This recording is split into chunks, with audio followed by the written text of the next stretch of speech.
Hello and welcome to our channel. For today's video, I'm going to teach you how to fix iPhone not charging after iOS 17 update. Before we started, please don't forget to like and subscribe and click the notification bell for you to be updated to our latest tutorial videos. Without further ado, let's now begin. While a software update can sometimes lead to charging issues, it's always a good idea to review the fundamentals first. Make sure that your iPhone is properly ventilated and that its case, if any, is not blocking the charging cable or wireless charger in any way that is causing it to thermally heat up.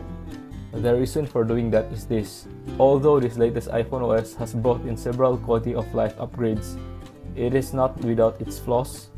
It has caused many iPhones, particularly the iPhone 15 lineup, to quickly overheat due to the software bugs and glitches. And as we all know, when an iPhone becomes overheated, it stops charging the device until it comes back to its normal temperature. If your device is at normal temperature, then make sure your charging port is not dirty. Clean it if you spot any dirt particles. Be careful when cleaning it because damaging the charging port right now would be the last thing you want. In the same way, check if your charging cable is damaged, replace it with a new one and see if that works. Additionally, make sure your battery is in good shape and that you toggled on the optimized battery charging option. You can find this option in your iPhone settings under battery, battery health, and charging. If all fails, then restarting your device would help fix this issue.